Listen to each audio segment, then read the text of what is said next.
Very good afternoon, everyone. Welcome back to today's lecture on international business environment.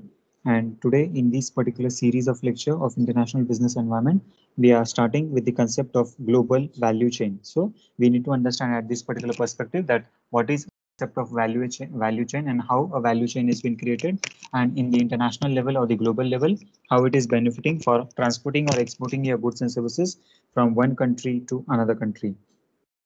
So now here in this particular slide, you can see an example that a particular you can see an hen or a particular frog. That is a particular hen is there and it is created as a raw material. So if you consider or take into consideration the hen as a raw material, then what is the finished product that we having? A particular person, that is the US ex-president Mr. Barack Obama, is getting a finished product in terms of a particular product that has been prepared.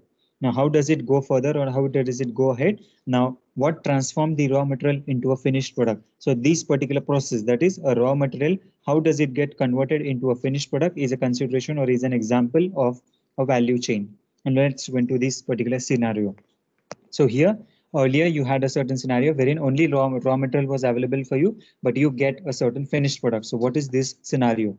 So here, now what happened after the particular raw material is obtained for you, then you R&D, that is research and development, is done on that particular product, that how a product can be designed and how a particular product can be manufactured.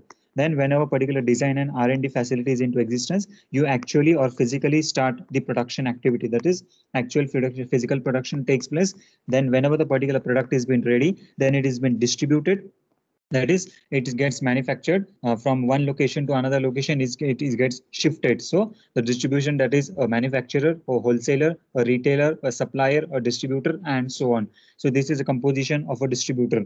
Then what we have to do, once the product is reaching at a certain position, that is a retailer, then we have to market that particular product, that is the sales, marketing, advertisement, branding, promotion, and so on. So all these activities are consideration or taken in terms of marketing. And lastly, the support, that is the after sales service or during the sales service, what activities that we need to perform, and ultimately the end consumer or the finished product is being reached to the consumer for the consumption. So the full range of activities which is involved in the value chain or in the manufacturing process is called the concept of value chain. So this particular value chain is for a single product and it keeps on transferring or moving for one product to another product from national to international level. So what is value chain? Full range of activities that are required to bring a product from its conception through its design, its sourced raw materials and intermediate inputs, its marketing, its distribution, and its support to the final consumer. It is a particular definition or a concept of value chain. Now here, characteristics of a value chain. So there are major three characteristics of value chain. That is, it can be located at different places, different countries across the globe. So it can produce a goods or either a service. So a value chain can be comprising of a particular concern or a particular product, which may be either a product or it may be either a service. So it is applicable for both the goods and goods also and the services also.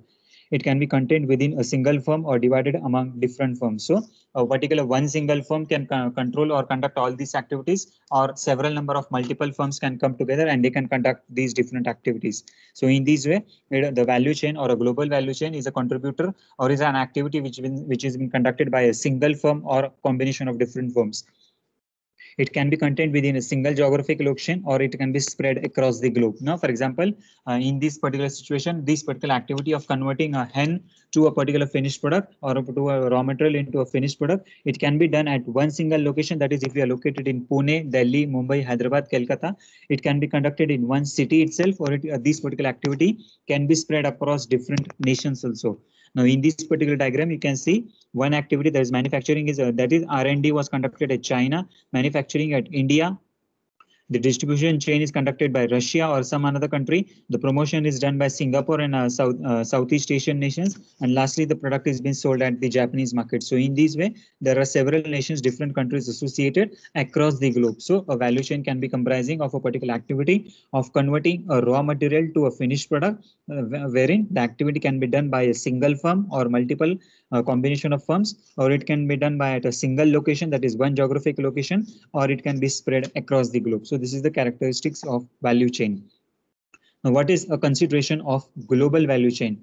A value chain that is divided among different firms and which has been spread across the globe is called as a global value chain, wherein one single activity